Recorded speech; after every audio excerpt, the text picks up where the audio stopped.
Miss Liz, tea time, yeah, making a difference, one cup at a time, tea time, yeah, Miss Liz, tea time, yeah, making a difference, one cup at a time, tea time. So be sure to grab your tea, grab a seat, and tune in to Miss Liz, tea time.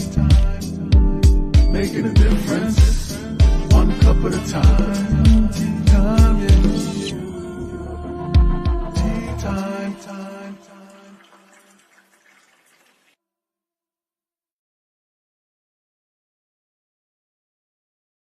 Well, welcome to Tea Time, and that's right, Miss Liz is back. It is evening tea time, and yes, it is a Monday.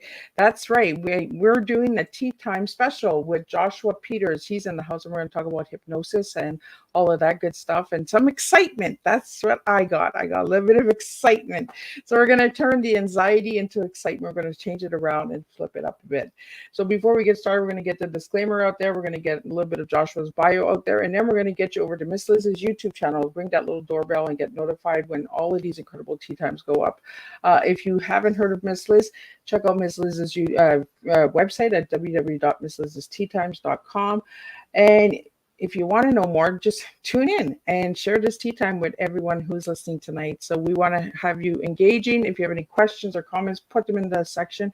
If you'd like to stay anonymous, you can send me directly through Miss Liz's Facebook page and send me your questions for Joshua, and I'll get those out to him as well. So let's get started with the disclaimer for Miss Liz's Tea Time live show. Miss Liz myself is going live using StreamYard. Before leaving a comment, please grant StreamYard permission to see your name at StreamYard.com. Please be advised the content brought forward for any Tea Time show hosted by myself, Miss Liz, is always brought forward in good faith. However, may bring forth dialogues and opinions that are not representative of my platform. The facts and information are perceived to be accurate at the given time of airing. All Tea Time guests and audience participants are responsible for using their good judgment and taking any action that may relate to the discussions. The content brought forward may include discussions for some where they may be emotionally at risk. It is significant to know that this show is engaging in discussion forums only to offer and inspire awareness and connection, and is not providing therapeutical advice. If you have any questions about the disclaimer or the panelist discussion, you may freely contact me tonight at Miss Liz through my email at bookingmissliz@gmail.com. Moving forward, should you choose to voluntarily participate in tonight's show in any aspect, I myself, Miss Liz, welcomes you.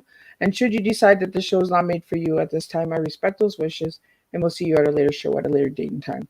And again, all Tea Time regular shows are hosted on a Thursday, 3 p.m. and 7 p.m. If it's done on a Monday, Tuesday, or a Wednesday, it is a rescheduled Tea Time or a surprise Tea Time. Or who knows, somebody who has reached out to Miss Liz and said, hey, I want my tea served on your table. So we have all of that comes here. Now, a little bit about Joshua. Well, Joshua is a hypnotist and coach who helps you find your inner strength and confidence so you don't have to feel anxiety, fear, or doubt, and can crush every area of your life. In his weekly podcast, Super States, he interviews experts in trance and personal development. Joshua works with entrepreneurs, business owners, and professionals around the world based out of his office in Minneapolis, Minnesota. I'll get him to say it. I can't say that word. Joshua believes you have the power to transform your life, and he is committed to helping you get the results you want. The arts and science of hypnosis, the benefits of shadow work, using super state to change your life. Let me get Joshua in here and let's spill some tea. And tonight's tea is transformation, empowerment, and authenticity. So let me get Joshua in here. Welcome, Joshua. Hi, Miss Liz. Great to be here. My tongue twists. I swear, it's all the excitement. Like you said, the excitement. So welcome to the show, Joshua. Thank you. It's Minneapolis. Minneapolis. Oh, see, if I get somebody to say it before me, I can then say it. It's not a problem. I don't understand why that happens. So Joshua, let's take you way back to the little guy you were. So who were you as a little guy, and who are you now as a grown guy? Who was I as a little guy? Curious. What else? Creative. And I was a little bit of an artist. Oh. And also I was kind of sneaky and naughty sometimes. Oh, you're a rebel. A little bit of a rebel. Yeah. And who are you now? I'm still much of those same things, actually, now that I think about it. Probably pretty much exactly the same kind of a person. I'm curious about life. I like to be creative in how I live. I'm still a bit of a rebel. But I think I'm probably a little bit healthier in how I express those things. I hope so anyway. Well, and the reason that I asked that question is because we want to see if you brought in the little guy into the older guy, like the inner child, that Yeah. young. And my listeners, they always say, Miss Liz, why do you ask that question? It's because growing up, sometimes we're hidden, right? Or we're not able to speak. We're allowed to be seen and heard, and then we become motivational speakers and podcasters like ourselves, right? Right. Nobody can stop us from being heard now. That's the rebel in us, I think. So Joshua, tell us a little bit on how you got into hypnosis. Sure. I just want to touch on the child thing just a second, and then I'll jump into that, because I think it's really important to connect with that younger version of us. And it's because, like, when we're little, we just kind of get to be us, and we don't have so many layers of junk that are piled on it that kind of shape us into other things. So I think that's a really good question, because it does talk about authenticity, which is one of the T's today. But because when we're young, we're just most of the time, we're just authentically us. Yep. And as I'm actually kind of happy that you surprised me with that question, and I look back and I feel like I am living like that still. So just wanted to throw that out there. That's a great question. I really like how that frames this. So for me, the process of becoming a hypnotherapist was kind of a longer one, and it really started around the age of 32, 33, when I was at the end of a marriage. And I had kind of got to this point in my life where I had made a bunch of choices by not making choices. So I was in this marriage that was ending, and it was never a particularly good match. Had 5 kids. I'm living in a town where I grew up, and I never wanted to live there, but I was there for 20 years. I'm working at a job that I thought was going to be my dream job, but it's slowly pulling apart my soul. And all of this kind of came together in this moment where it got really clear that the marriage is done. I didn't know what to do. And so my sister said, well, go do this workshop. And I go do this workshop. It's called Landmark Forum. Many people have heard of Landmark Forum. It's basically a personal development weekend. And when I went to this thing, the wisdom that came out of it for me that really stuck was, there is no inherent meaning to life, except that the meaning that we give to things. And we get to decide what that meaning is. And going through this weekend, when I heard that, it really it lit a fire for me to make my life the way I wanted it to be, and not let choices by not making choices happen, and really start to be intentional. So I started doing that. I filed for a divorce. I found a job that was closer to my kids, so I could be there for them more often, so that and it was in alignment with my values. I quit smoking.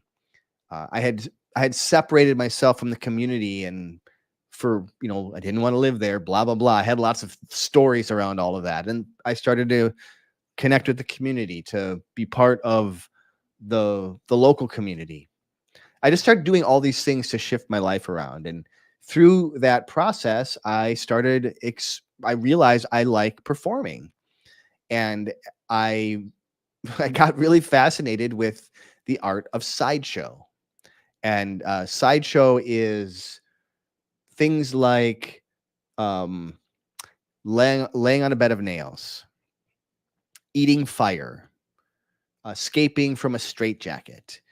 And I found myself a mentor out in Pennsylvania. He was, and he taught me all of these acts. But the thing that he really brought forward was, he's like, it's really not that hard to do these things, and it's kind of boring to just stand up in front of people and say, hey, look what I can do. So the real beauty in these acts is creating a story to them and having a reason for why you're doing this. And so I built a story, a show around these acts that was family friendly and a comedy show, and toured it around the Midwest for about 10 years at local outdoor festivals. Took my kids, it was just a fun thing to do. And I made a little bit of money at it. All of this time, I'm working at a corporate job, which was an organic food company. It felt like I was making a difference. I was trying to, make the world better than how I got here. And what I learned, though, as I was doing these acts, is they are really very simple to do. It's not hard to eat fire. It's not hard to lay on a bed of nails or to walk on broken glass. All of that stuff is actually, you just have to do it. But the hard part is, and you can probably, I can see it on your face, Liz, the hard part about this I'm is kind of like just shoving a burning torch in your face, right? Or walking on a pile of broken glass with bare feet. We've been taught from children not to do either of these things. And so this is about facing fear. It's a mindset thing around fear. Fear is the thing that held me back all those years. Fear was the thing that kept me from, that kept me in the relationship because I was afraid nobody else would want me. Fear was the thing that kept me living in that small town because it was a lot easier to stay in that small town than to try to put myself out into the world. All of these acts were teaching me and training me face my fears in a relatively low danger type of situation, right? So I did that for about 10 years and I had really pushed it as far as I could go. And around that time, I met a woman who I really clicked with, somebody that I really wanted to explore a relationship with, but she didn't live in the small town in Wisconsin that I lived in. She lived in the Minneapolis, St. Paul, Twin Cities of Minnesota. And I knew that I wanted to move there and be close and really explore this relationship. But my kids didn't want to come with me. And to me, that was hard.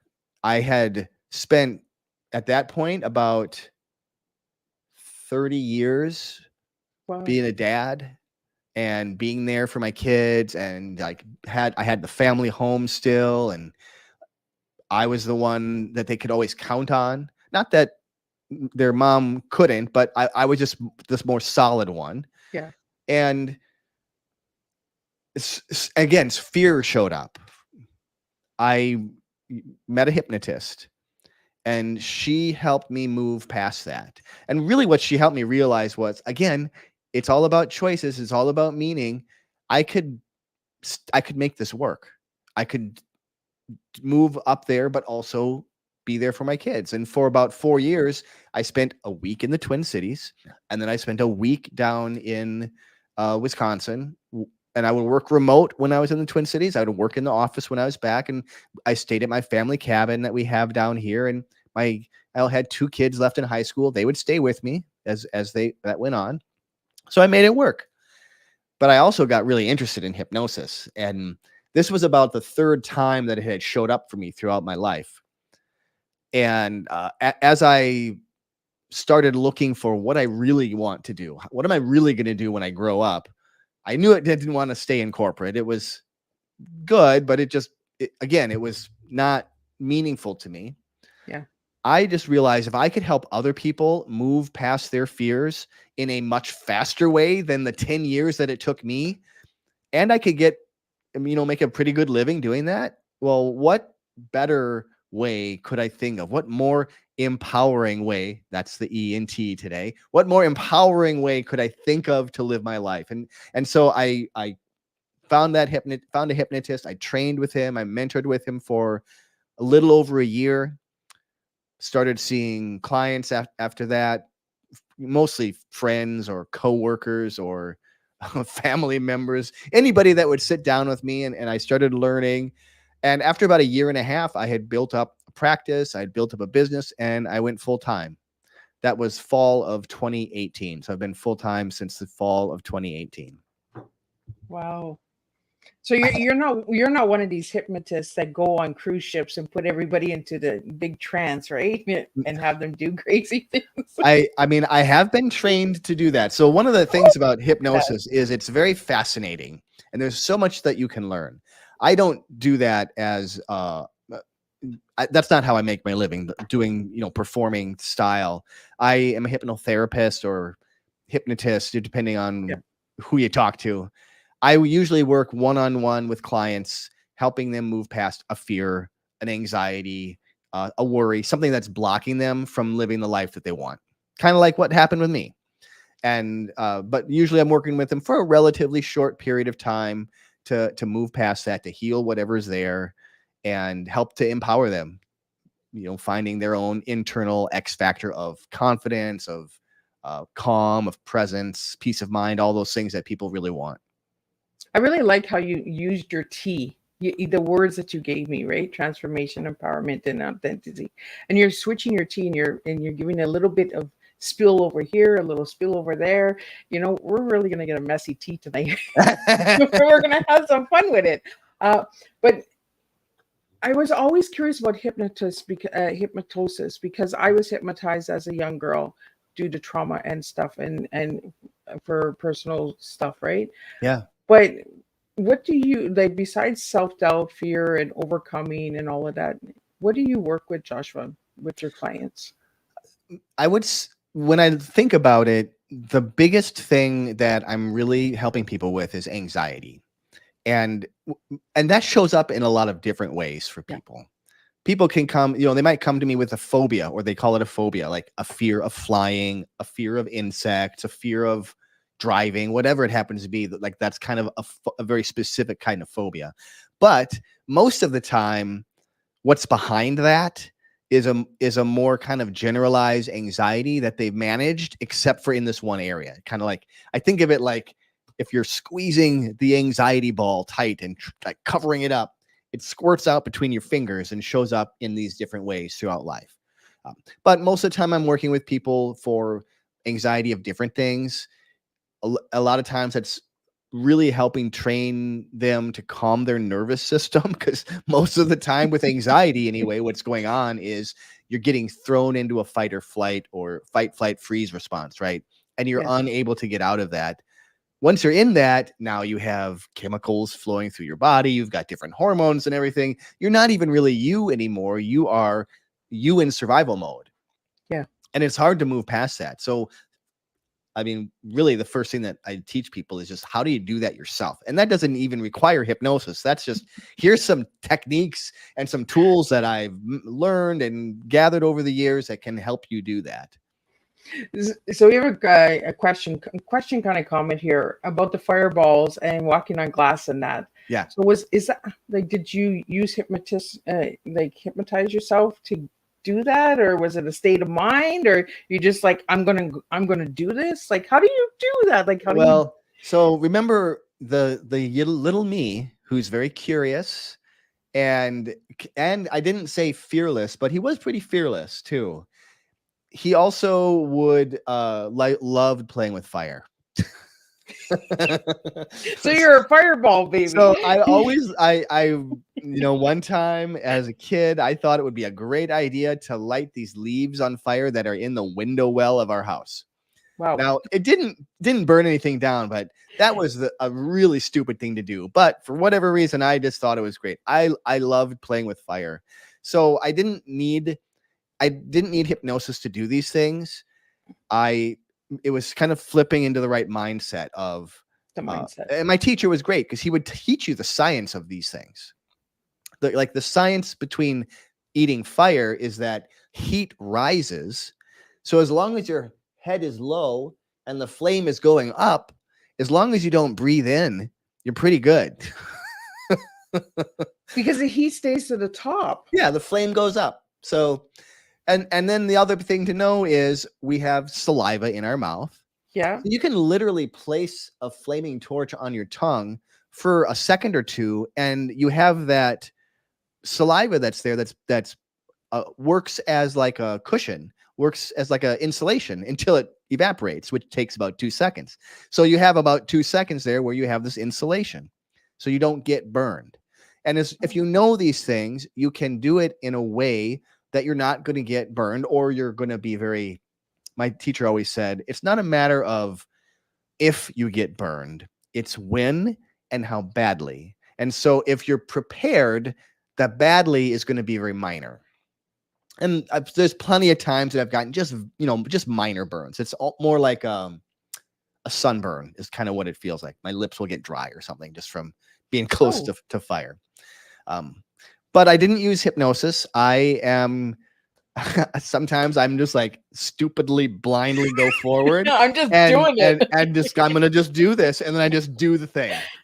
My wife and I joke because my method of getting something done is ready, fire, aim.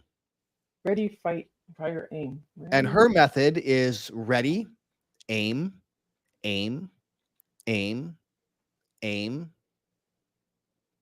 aim, aim. And, right? Like there's the people that over prepare.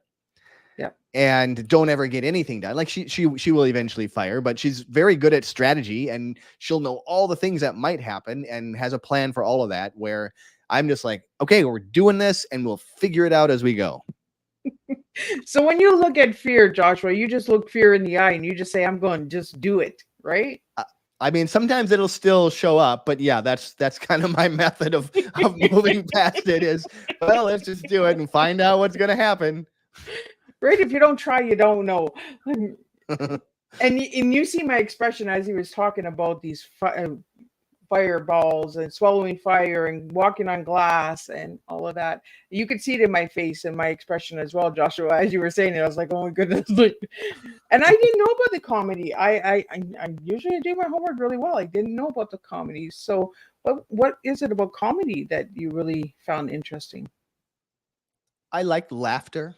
Laughter itself is a state change, a really powerful one, because most states have two different, have opposites, love and hate, angry, happy. Laughter, it's kind of like its own thing. And so it's just kind of fascinating to me. I wouldn't say that I'm anywhere near a comedian. I tell some kind of stupid things and it makes people laugh, and I do some stupid things and it makes people laugh, but it's the same jokes all the time because my show, I know I go here and I do it, and then I go here and I do it. So as I read once that an amateur does a different show every night and a professional does the same show every night. I like to do the same show. So Joshua, you're kind of like those dad jokes, right? Yeah, kind of like that. Yes, exactly. Surprise, surprise, with 5 kids. Where you sit in the club and you're just like, I bring the dad joke out that almost like yicky yaks, yakety yak clubs, and just for laughs.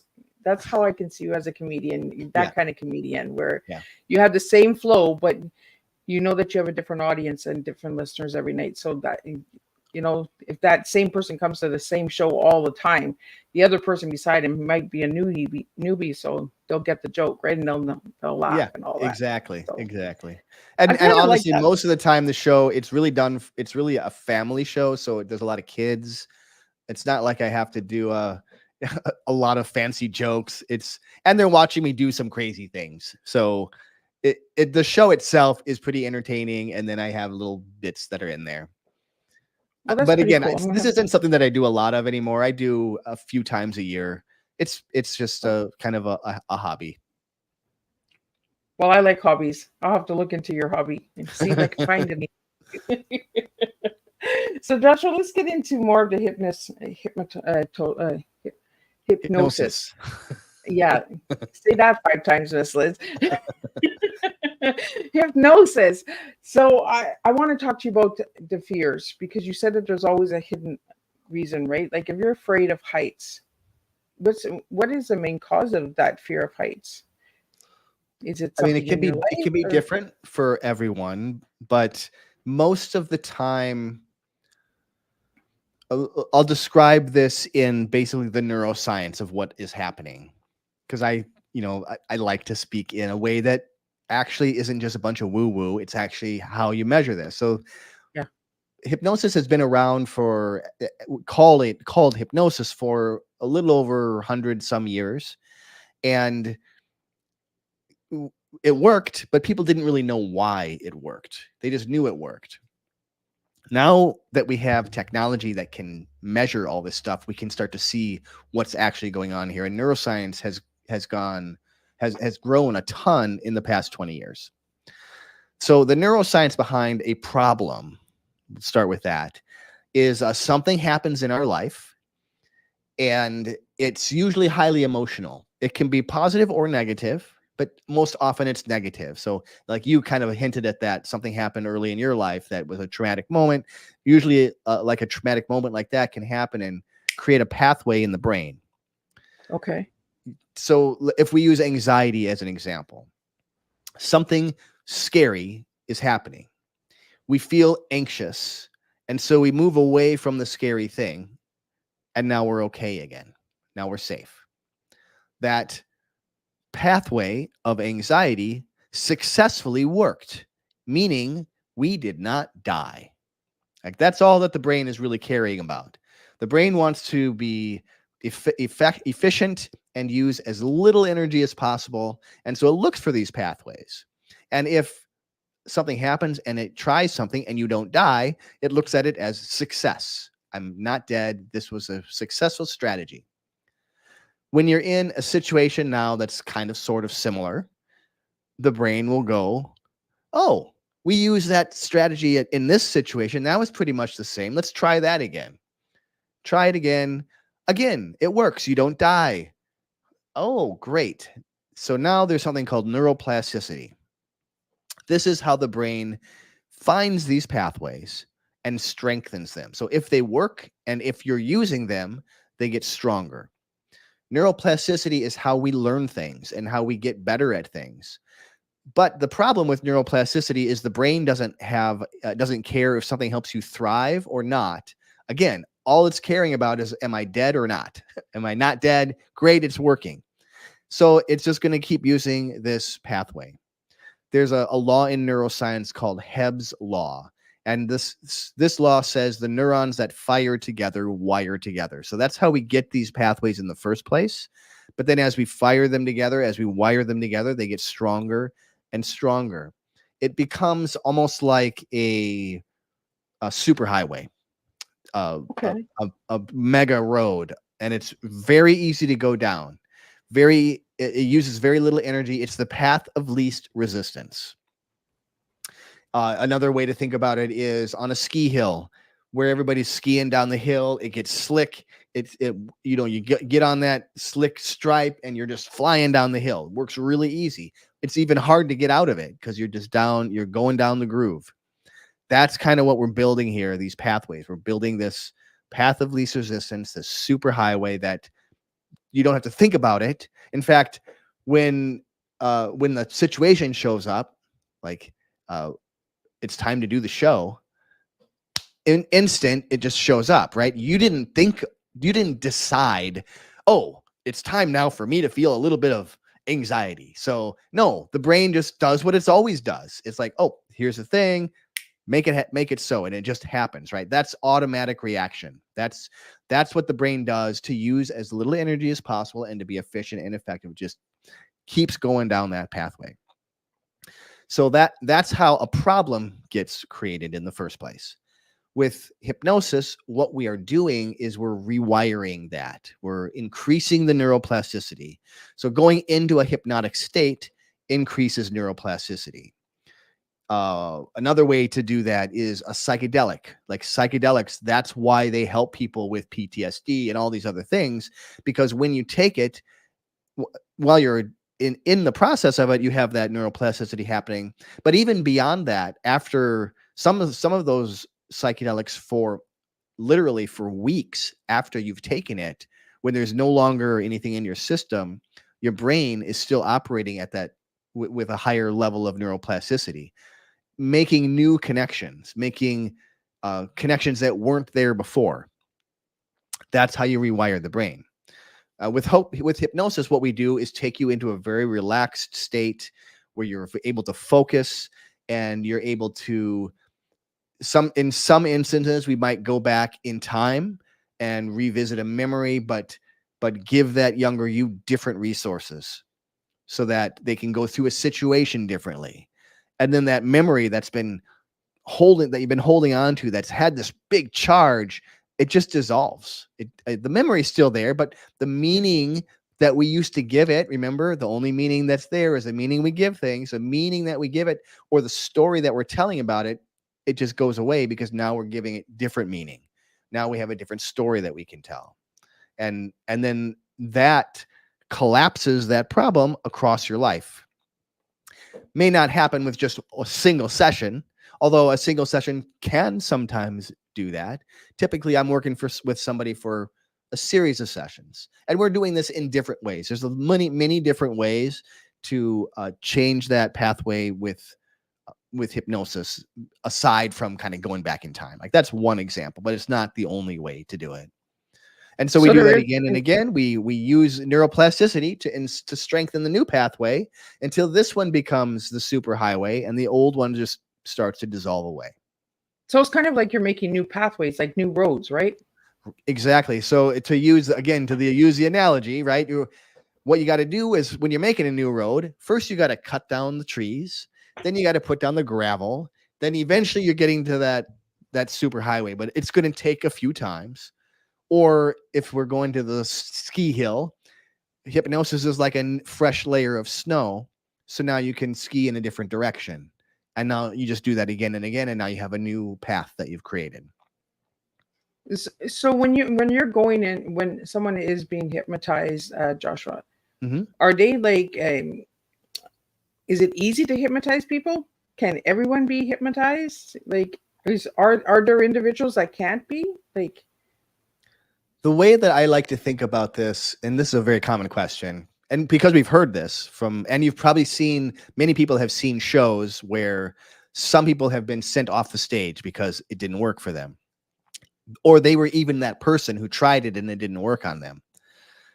I like to think of this as, rather than let's call it hypnosis, let's call it a trance, because this is what we're really talking about. We're going into a trance state where we have access to deeper resources, different aspects of us that we don't have outside of that trance state, or where it's not as easy to access outside of that trance state. Hypnosis is a way to go into trance. The thing is, we go in and out of trance states all of the time. And in fact, when you're stuck in the anxiety loop, you're in an anxiety trance. So what I notice is anyone can be hypnotized because we're going in and out of trance all the time. So this is about going into an intentional trance, a positive trance. When you're seeing a show and you've seen somebody not be able to go into hypnosis, it has nothing to do with can they go into hypnosis or not. It has more to do with, well, maybe that person just didn't feel like making a fool out of themselves in front of 1,000 people tonight. Or maybe they're just not feeling very well. Maybe they're really nervous about this. There's lots of things that can come up that will block it from happening, but hypnotic trance is a co-created process. I think I'm a guide. I'm using my language to help to guide someone's mind into that state, but they are also engaged. They're not unconscious. Like, this is a common thing. People think that, oh, I just want to go get hypnotized and you're going to put me under and you're going to say some things and then I'm going to wake up and everything is going to be different. It's not like that. That's the movies, or that's those shows that look that way. But what we're really doing is different than that. We're working together to take you to a place where you can make changes for yourself. And I might say some words, right, that we've agreed upon together. So we've come up with the things that are going to be meaningful to you. And then when you're in that more relaxed, open state, I'm going to tell them to you, like, this is the things that you're going to do now. But also we're going to do a lot of healing too. So this is more about a holistic view of helping you get into the right mindset that you want to be, to transform how you show up, to bring in that final tea from the tea that we're drinking tonight. I just love the way Joshua did that. Like, he just took his tea a little bit over here, a little bit over here, a bit over here. And that's how it is sometimes, and that's how we serve differently, right? We don't talk much about trance. When I had a couple of other hypnotists on Teatime, and we never talked about the trance and the states of trances and all that. So that's really interesting. Like, I really want to know a little bit more about the trances. Maybe we can talk about that a little later. Sure. But I want to get into, like, what causes self-doubt in an individual, because we all have self-doubt, and right? That was the thing that kind of showed up for me a lot too. I mean, it was ultimately what I think, and I can talk for myself. I can talk for what I see a lot, but I see a lot of fear of rejection, fear of failure, a lot of fear-based kinds of behaviors where people are going to hold themselves back because then they don't have to face the possibility of failure. So think of, like, a perfectionist is somebody who, it's not about being perfect. It's about not screwing up. And have you heard of the growth mindset? I imagine that you've heard that term before. Yes, I have. Mindset, right? Yeah. So this is a lot of what I help people find. When you're, like, when I was in my 20s, 30s, I had a very fixed mindset. And I had lots of rules around what I thought life was supposed to be like and how you did things. And if I couldn't do it perfect, I wouldn't do it at all. Things were safer that way, rather than, ask out a woman. I would avoid that and just not do it because it was felt too uncomfortable to risk being rejected than to put myself out there. Part of this is learning that it's okay to make a mistake. In fact, mistakes are great. That's how we learn things. If we say it all the time, go out and make a mess, make a mistake, screw up. Yeah. If we didn't make mistakes, if we didn't move on from mistakes, we'd never grow. Like, when we were a kid, that first step that you took, you fell down. And if we had fixed mindsets as little children, that would happen, and we go, well, I guess I can't walk. Yeah. That's too bad. But even as little kids, we know it's okay to make mistakes. That's how we grow. That's how we learn. And sometimes we forget that.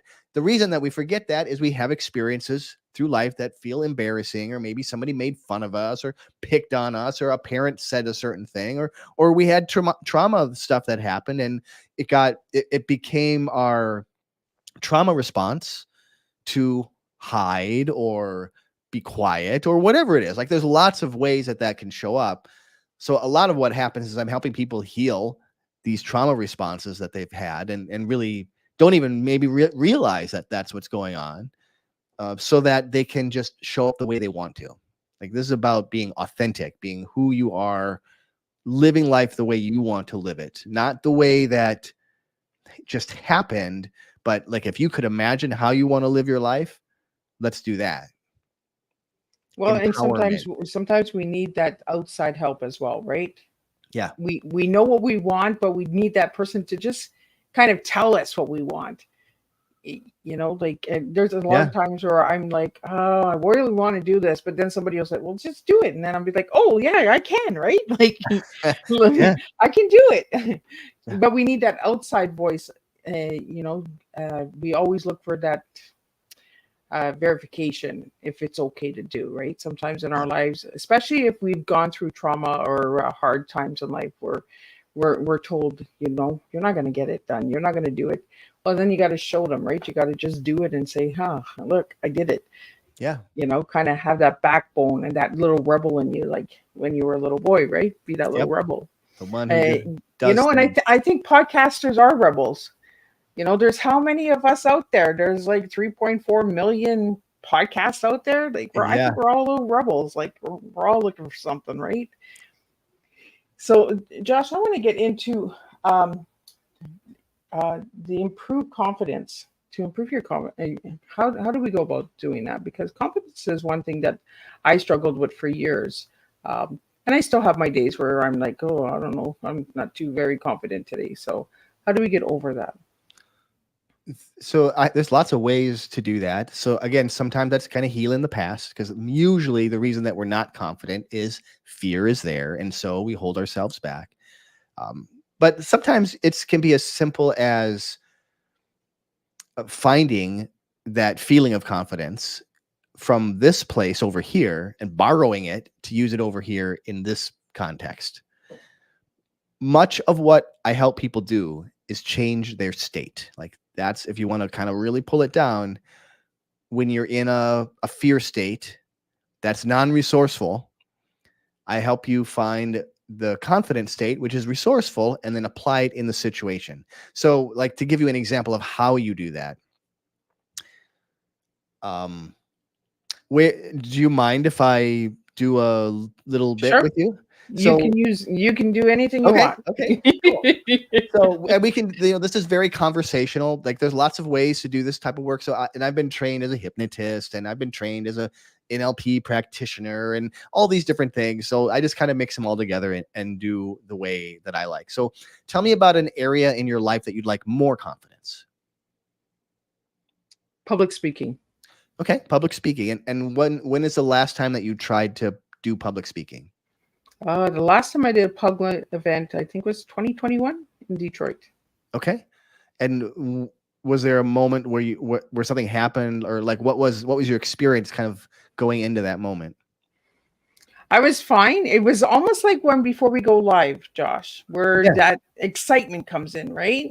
Okay. But as soon as I hit the stage, and all of a sudden the words are coming out, and I have no problem, but I'm not under. It's almost like I'm in a trance, and I don't remember that moment. And the moment is happening before you go on the stage. So very similar to what happened before we did the show then. Yeah. Okay. How would you like things to be different? Well, I wouldn't want to have that excitement before I go on, because it was a good excitement, but I mean, I'm going to stop you. Okay. You just told me what you don't want, but I want to know what you do want. So how would you like things to be different? Smooth.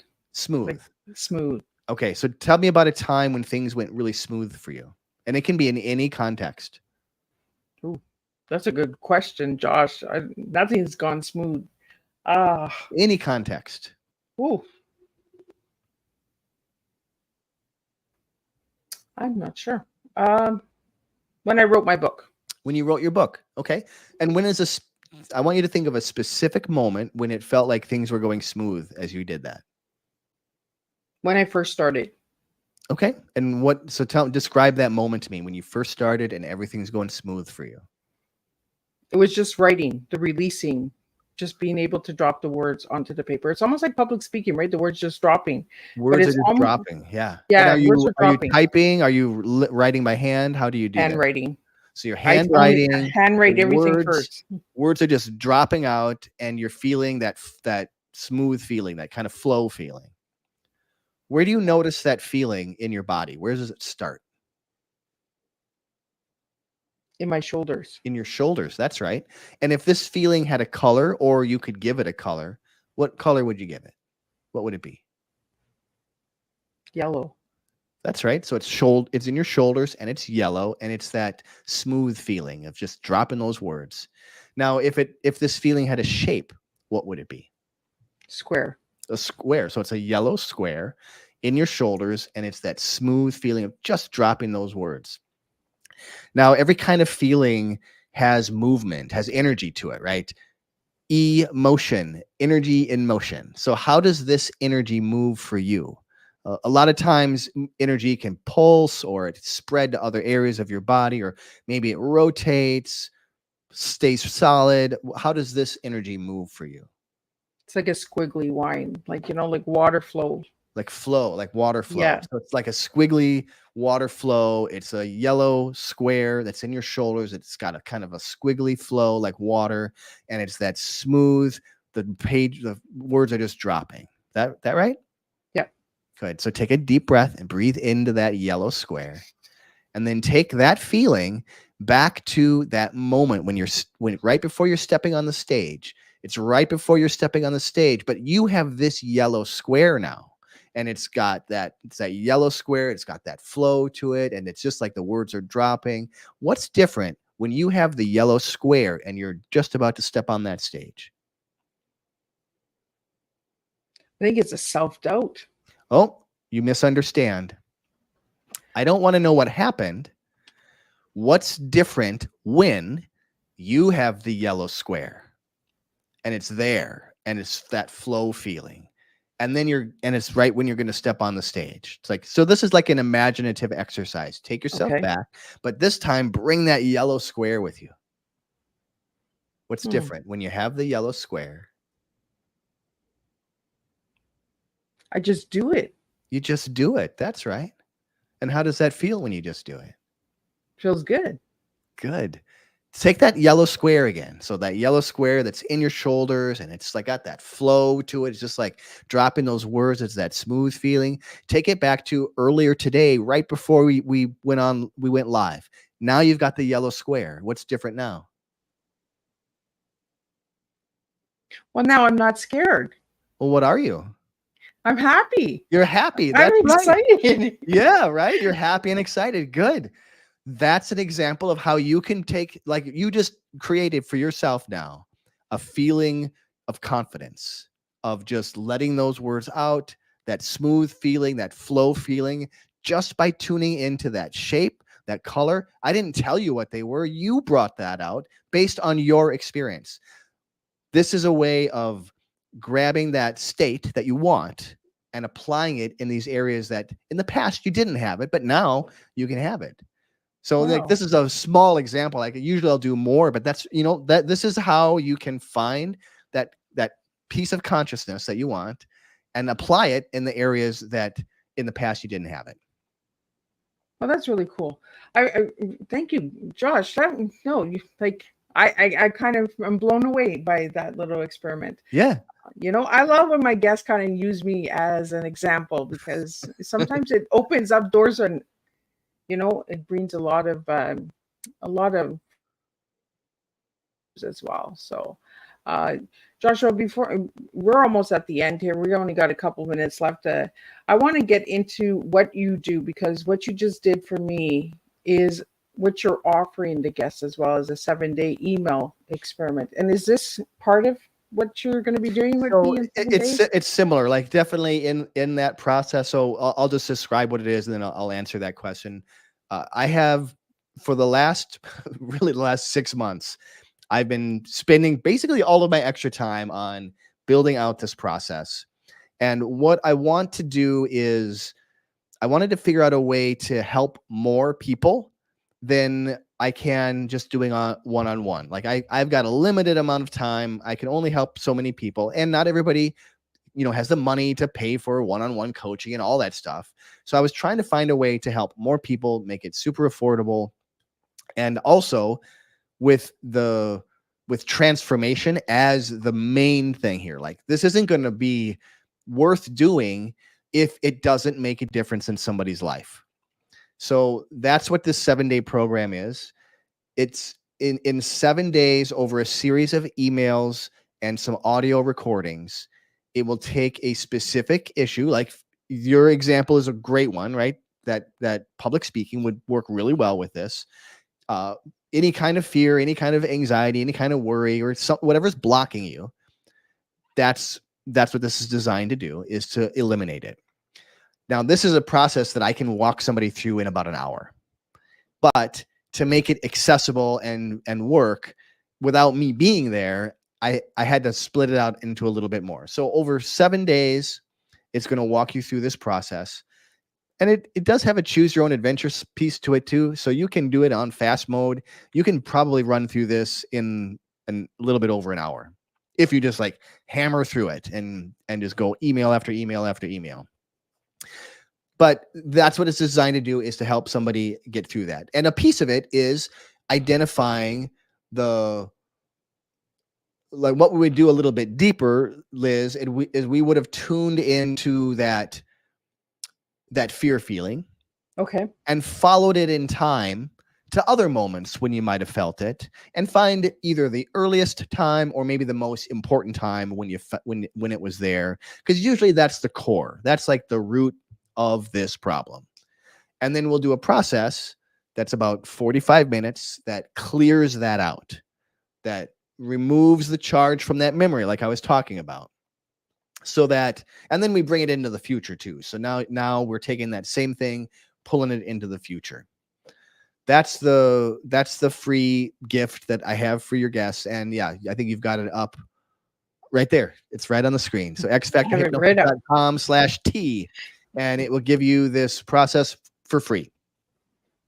So Joshua, this is almost like a time travel, because you're talking about the past, the present, and the future. So like, are we time traveling when we're in these trances? Like, I mean, you might look at it like that for sure. We're definitely traveling to different aspects of ourselves. Look at it that way. I like it. If anybody knows Miss Liz loves time travel. So I love how you worded that, Josh. Joshua, I want to talk about your favorite color, because your favorite color that you gave me was black. Yeah. So why black? I look good in black, for one. I forgot that, and I actually happen to be wearing black today. Like, hey, I look good in it. I like the color black. I like it is all of the colors. So it's not just no colors. Like that's what you think of it, it's empty, but no, it's actually all of the colors. That's what makes it black. It's an easy one because I don't have to make a lot of choices. I can just wear black and I know it looks good. And that's it. That's pretty much the reasoning behind it. I don't have there's no mystical reason behind why I like the color black, but I just like the color black. I kind of like that you said that all the colors are put in to make black, because that's how the ink, right? That's how the printer works. It adds all these other colors. Keeps telling you to fill all those other colors up, and you're like, I got black ink though, So, and the word that you gave me to describe yourself was persistent. Why that word, Joshua? That's ready, fire, aim. That's what I am I've been persistently working on this program for 6 months, and I'm always changing it up. In fact, this morning I changed something up in it. I want to make it as powerful as it can be. And I do that by just keep on learning and trying the next thing, trying the next iteration. So persistence means starting, being interested in sideshow, and then exploring that, taking it as far as I think I can take it, and then getting interested in hypnosis and taking that where I can take it. Like, persistence is taking action just to take action sometimes. Well, and I think it goes right back to the performing, right? Because you have to take that action to perform. So yep. So the 3 words that you gave me: transformation, empowerment, and authenticity. Why those 3 words for your T? They are very important to me. Empowerment is why I got into this line of work in the first place. And it was mainly because I didn't feel empowered myself. So as I've become empowered, I want to help others get to whatever that is for them too. And it's different for everybody. Authenticity is really important to me. The reason that I started my podcast was because I was doing a lot of networking at the time, and I was going to this weekly networking group. I was driving there. It was about a half an hour away from my home. I was kind of angry and annoyed, and some guy cut me off, and I flipped him off, and he flipped me off, and we're both angry Road rage. driving down the road. And I'm like, why am I doing this? And I realized that I was going to this networking event that I thought I was supposed to go to, showing up to these people that I thought I should show up to, and being the kind of person that I thought I should be for these kinds of people. It wasn't helping my business. And this was the kind of result that I was getting, was being angry and flipping off the drivers that are being crazy drivers. So I quit that networking group, and I decided, instead of all that, why don't I create a podcast where I talk about some things that, like, some of the things that I talk about on the podcast, they're a little out there, and I'm not super comfortable just randomly talking about those things. But I can interview experts that this is what they talk about all the time. And that can help me learn to talk about the stuff that I'm actually interested in, just by being around it. So it was about me being authentic.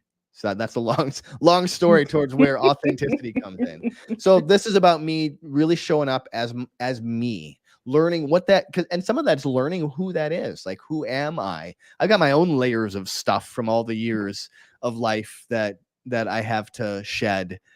But I'm learning to do that. I'm learning to authentically talk about the things that I'm interested in, and share that both through my podcast, but also just by being real. And all of that is helping me to transform my life to the one going from where, I was stuck and it didn't feel like I had choices, to transforming it to now where I'm in charge of my life. I'm like literally I don't get a paycheck unless I pay myself. So I'm literally in charge of everything here. And I am loving all of that.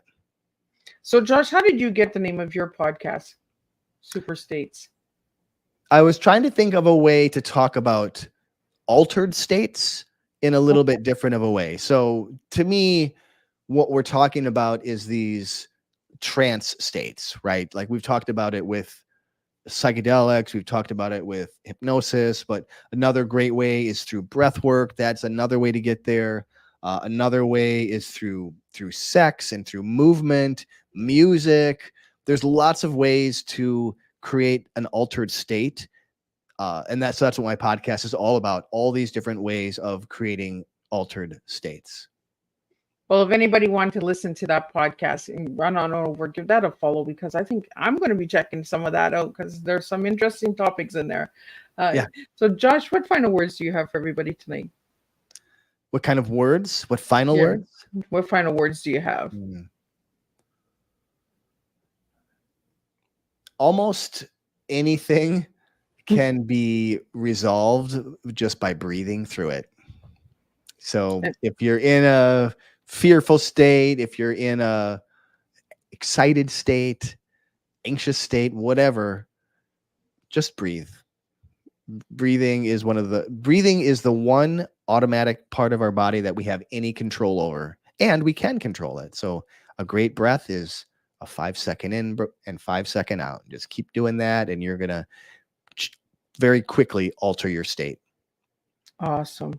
Well, I really want to thank you for joining me, Josh and Joshua. It was amazing. And I love that you used me as an experiment, because I learned a little bit about myself, because my favorite colors are blue and orange. I was surprised that I said yellow, and my shoulders, I thought I would have said my fingers, because that's where I write from, right? But it's amazing what you learn about yourself when you're actually paying attention to someone else asking the questions, right? Because sometimes you think you know yourself, and other people might just know a little bit of taking you in a different path, creating new roads, right? That pathway. So thank you for that, Joshua. You bet. Really. And the key to that is that we brought you to a place where you were literally feeling that feeling. And then you could just look, oh, where is it? Oh, it's right there. Oh, it's this color. It's this shape, right? It wasn't like making something up at that point. It was, you were already in the state. So it was easy to access. Well, thank you so much for that. And thank you to all the listeners who joined in tonight. And if you're watching a replay, please push hashtag replay and let me know where you're tuning in from, because I always like to hear where you guys are coming in from. We will be back tomorrow afternoon with a surprise. Miss Liz is bringing Santa to the table. That's right. I have Santa Papa John coming to the table. He is a TikTok Santa that you can find on TikTok, and he's an amazing man. And he'll be coming and sharing what he does in the summertime when he's not working in North Pole, because that's how Santa works, right? Santa has to work somewhere else during the summer. So we're going to bring Santa in, and we're going to do a little bit of Christmas in July with Santa Papa John's tomorrow at 3 p.m. Eastern Standard Time. And then we'll be back on Thursday, where we have Bernadette coming in from Austria. And then we have Joshua, who's a returning guest from season 3, 4, and 5. So he really likes to serve his tea with us. So he'll be bringing in fantasy. So until then, I want to wish everybody a good night, and stay true to your teas, serve your teas, and we'll all make a difference one day at a time when we're serving real life stories and words. Thank you for joining me tonight on Tea Time with Miss Liz.